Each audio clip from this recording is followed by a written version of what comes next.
So as I said, when you consider the fact that we have gone into Libya, we have used false pretenses, and that anybody who is involved in that leadership, if that could be established in court, could be guilty to thousands of counts of being tainted by charges of murder or conspiracy, of fraud, of abuse of fiduciary offices charged by the United Nations, of massive amounts of theft of state funds and transfer. As I said, forget about Gaddafi. You can demonize anybody, and even if they are demons, it's got to be consistent rule of law. No one should be above the law, even the United States, not even the president. And if we don't rise our voices up and say no to these continued wars, we're going to destroy our economy. We're going to destroy it because we can't afford this massive military-industrial complex. It's hungry to grow. It's so huge compared to our history. We have a quarter of all the world's prisoners. At one point, we were 50% of all arms procurement in the world. We have an insane bloated system that's suffocating our economy.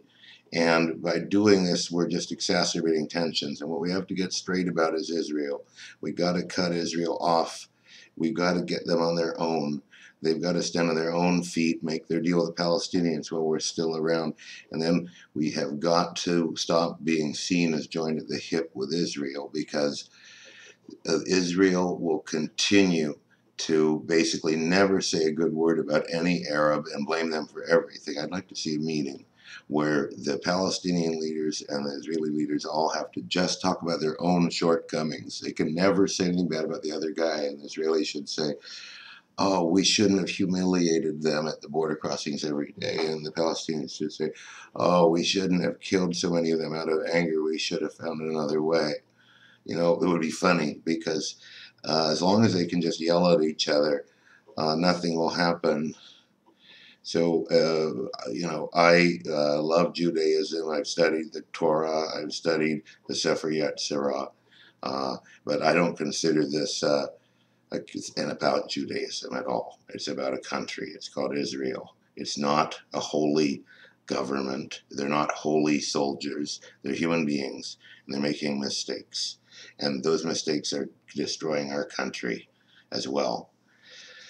So why do I say that? I say that, okay, this is a pie of the U.S. economy that is very easy for you to construct now that I've actually done it. So what you do is you Google private sector payroll, and you keep banging away until you actually get some stats.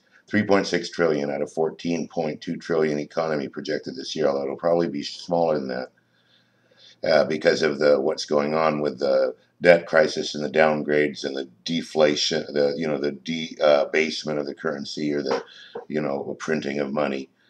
Then we've got about 1.8 trillion corporate profits and bonuses for the very top leadership, which is excessive. It represents 12.5% of the U.S. economy, roughly.